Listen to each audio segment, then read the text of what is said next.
Olá pessoal, tudo bem? Ontem teve uma aluna minha que me perguntou qual o melhor exercício para emagrecer, se era o exercício aeróbico, né, a corrida, ou o exercício de força, musculação.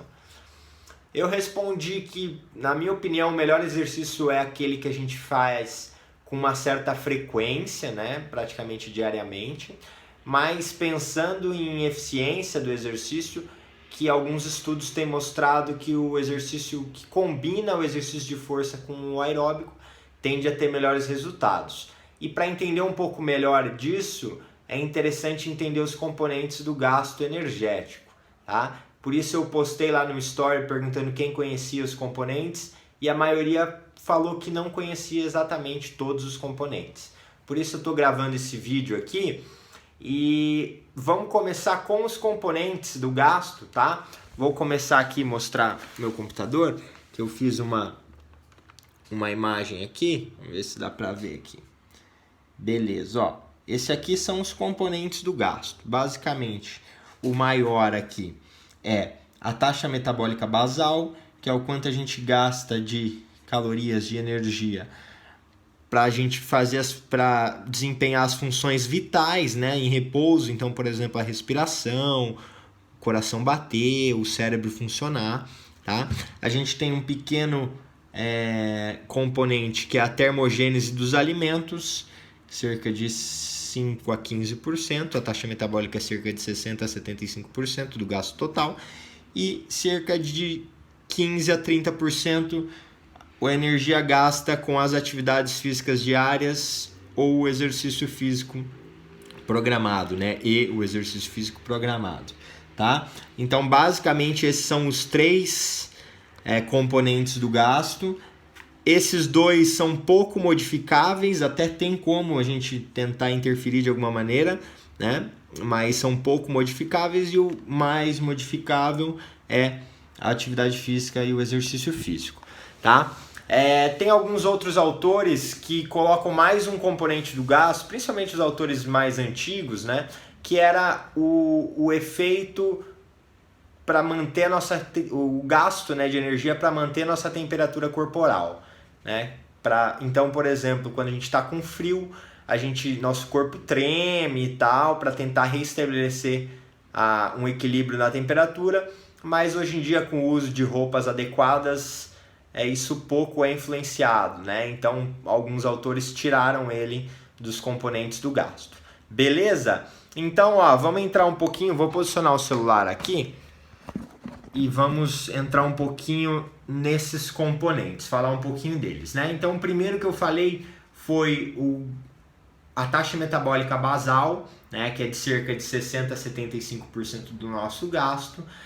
Ele é pouco influenciável, como eu falei, né? A gente consegue praticamente modificar bem pouco ela.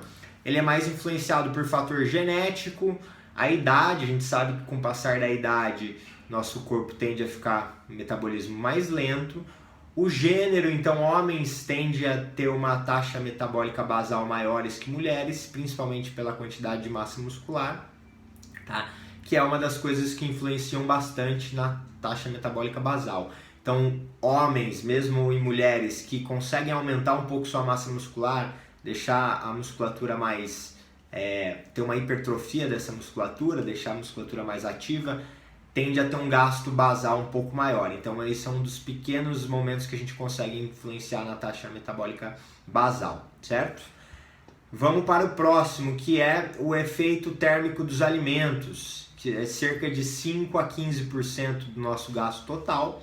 Ele também é pouco modificável, tem alguns autores que falam ali que é próximo de 10%, mas algumas pessoas que estudam isso, né, por exemplo, nutricionistas, falam que é possível modificar sim esse componente, né? Então, por exemplo, você tentando manter o metabolismo ativo por mais tempo, então por isso a ideia também de a gente se alimentar de 3 em 3 horas, porque esse efeito térmico dos alimentos é o quanto a gente gasta de energia desde a mastigação até o processo de digestão, absorção e metabolizar esses nutrientes. Por isso que alguns nutricionistas falam, tenta comer com regularidade, né? Não ficar 10 horas sem comer, um longo período sem comer, para o metabolismo não dar aquela baixada, tá? Então isso é uma das ideias de como melhorar esse componente. E também o tipo de alimento, às vezes alimentos têm diferentes gastos de energia para processar ele, então alimentos mais refinados é mais fácil a gente digerir, alimentos com mais fibras, por exemplo, tem um processo de digestão um pouco mais complexo e isso pode aumentar pouca coisa, mas pode o gasto desse efeito térmico, termogênico dos alimentos, tá? E o principal gasto que a gente consegue modificar, né, o principal gasto modificável é o efeito térmico da atividade física e do exercício físico, né, o que a gente gasta com a nossa movimentação, tá bom? Eu preparei uma colinha aqui só para não esquecer de nada importante. É legal a gente salientar que tanto a atividade física diária, então, por exemplo, o quanto a gente caminha durante o dia, às vezes vai sair para ir para o mercado, ir a pé, esse acúmulo de gasto de energia, subir uma escada, né, limpar a casa, varrer o quintal, esse acúmulo de gasto faz uma grande diferença no nosso gasto total, então ele não pode ser menosprezado, tanto que pessoas que têm um trabalho mais ativo tendem a ter um gasto diário maior, né, por esse componente, né, uma parte desse componente. Pessoas que saem de casa de carro, vão no escritório, sentam, ficam lá 8 horas sentadas, às vezes vai almoçar de carro, volta, chega em casa, também trabalha mais um pouco e tal, sentado, deitado, tende a ter um gasto muito pequeno, né? Então é importante a gente dar valor para as atividades diárias, tudo que dá para fazer a pé, né, com um pouco mais de gasto de energia, vale a pena, tá? E dentro desse componente, atividade física e exercício físico, tem o exercício físico programado, que é aquele exercício de ir para uma academia ou de vestir uma roupa para fazer uma caminhada, fazer uma corrida, bike, natação, tá? Também é de extrema importância. Então a gente sabe que tem exercícios diferentes que vão atuar no metabolismo de maneira diferente, por isso um pouco cabe responder aquela pergunta lá de qual é o melhor exercício para emagrecer. Eles atuam de maneira diferente, por isso que alguns estudos têm falado. O exercício aeróbico atua mais no gasto de energia no momento que você está fazendo exercício. Então, por exemplo, enquanto você está correndo, você está gastando bastante energia, né? E o exercício de força, musculação, vai atuar bastante na preparação no aumento da massa muscular, tá?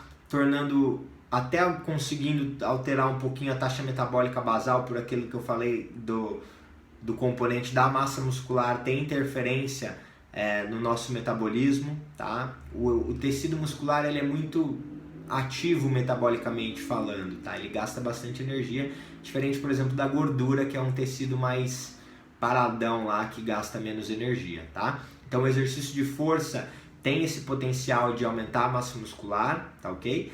E também tem o potencial de causar um estresse ali diferente que vai gastar energia durante o dia, que a gente fala que é o gasto de energia pós-exercício, né? Esse gasto de energia pode durar ali 1, 2, 3 horas, dependendo da intensidade, da duração desse exercício, pode durar até 6, 10 horas, tá? Você vai estar com o metabolismo um pouquinho acelerado por algumas horas, isso é bom, muito bom, né? Tem alguns programas de exercício que vendem que queima de gordura até 48 horas depois do exercício. Isso daí já é um exagero, né? Eu nunca vi na literatura nada próximo disso. Então aí já seria uma mentira, né? Mas existe que o exercício ele tende a gastar, dependendo do exercício, mais calorias no pós, né? No repouso. Então por isso que talvez valha a pena a gente pensar no processo de emagrecimento, manter a massa muscular fazendo exercício de força, porque tem pessoas que fazem dieta restritiva, só fazem exercício aeróbico, que perde bastante massa muscular e isso vai dificultar no gasto total, tá? Então o exercício de força é importante também por causa disso, e o exercício aeróbico principalmente pela melhora da aptidão cardiorrespiratória, mas pelo gasto de energia durante o exercício. Beleza, pessoal? Vale lembrar que não adianta fazer um baita de um treino hoje e depois só repetir esse treino, sei lá, na semana que vem, ficar 5, 6 dias sem fazer o treino. tem pouca eficiência. É melhor você fazer um treino, mesmo que seja menos perfeito, né, ou ótimo, pensando em gasto de energia, né, mas fazer com regularidade. Beleza? A gente podia estar discutindo aqui por horas esse tema, é um tema bem interessante, mas quis dar uma pincelada geral sobre o assunto. Se você gostou ou acha que tem alguém que pode se beneficiar com essa discussão, com esse tema, tanto para adquirir conhecimento quanto para o processo de emagrecimento, entender um pouco melhor, pedir para que você ou marque ele aqui no vídeo ou envia para ele esse vídeo, para que esse vídeo consiga ajudar mais pessoas a compreender esse processo. Beleza, pessoal? Valeu, obrigado e até a próxima.